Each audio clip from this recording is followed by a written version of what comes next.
Sumainyo ang Panginoon. At sumaiyo rin. Ang mabuting balita ng Panginoon ayon kay San Mateo. Papuri sa iyo, Panginoon. Noong panahong iyon, may isang lalaking lumapit kay Jesus at nagtanong, Guro, ano pong kabutihan ang kailangan kong gawin upang magkamit ng buhay na walang hanggan? Sumagot si Jesus, Bakit mo ako tinatanong kung ano ang mabuti? Iisa lamang ang mabuti. Kung ibig mong magkamit ng buhay, sundin mo ang mga utos. Alin-alin po? Tanong niya.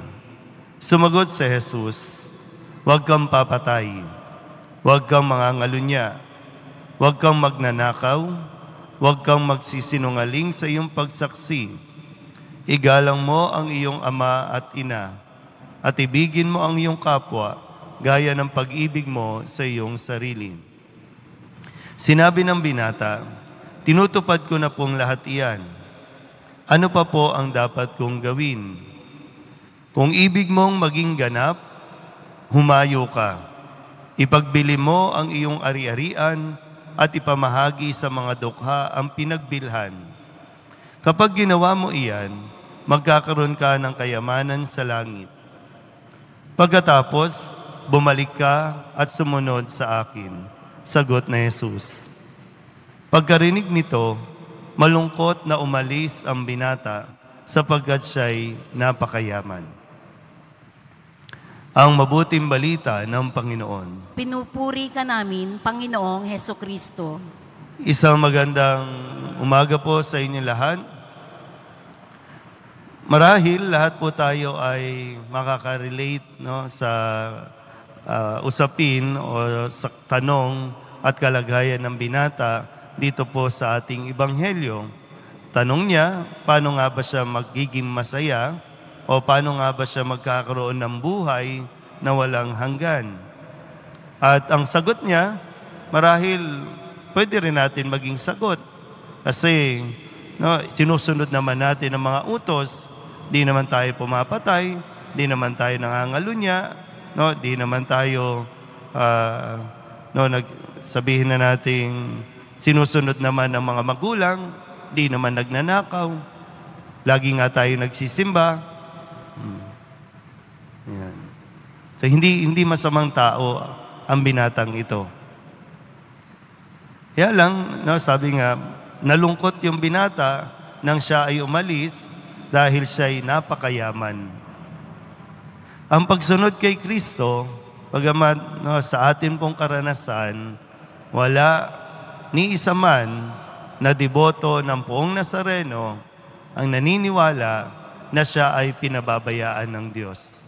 Kaya nga maraming pumupunta dito kasi talagang sabi nga, malakas manalangin sa Poong Jesus Nazareno ang mga deboto ng kanyang mga alagad at talagang ipinagkakaloob. Pero ang isang hamon ay anuman bagay na mayroon tayo, kailangan matandaan natin, ito ay galing sa Diyos. At hindi tayo dapat kumapit sa kayamanan natin kasi hindi talaga doon ang ganap na kaligayahan. Ang kaligayahan ay kung paano tayo nakakapagbigay. Kaya nga, sabi nga dito, mayaman na yung lalaki, pero nagtatanong pa rin siya, paano nga ba siya magkakaroon ng buhay na walang hanggan? So, hindi ganap yung kaligayahan.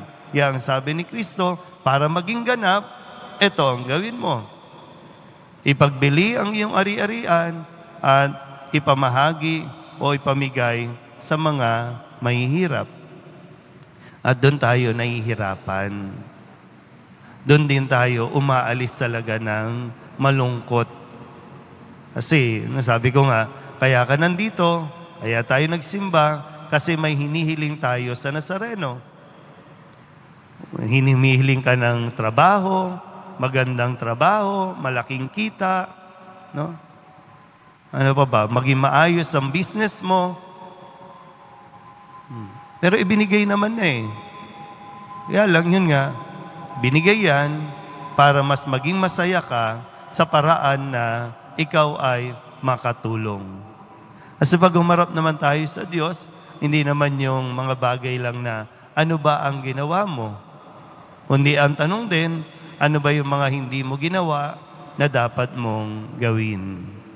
So ngayon pa lang, simulan na natin yung hamon ng Poong Nazareno. Hindi naman niya ni-reject yung binata, kundi binigyan pa lang niya ng pagkakataon at panahon.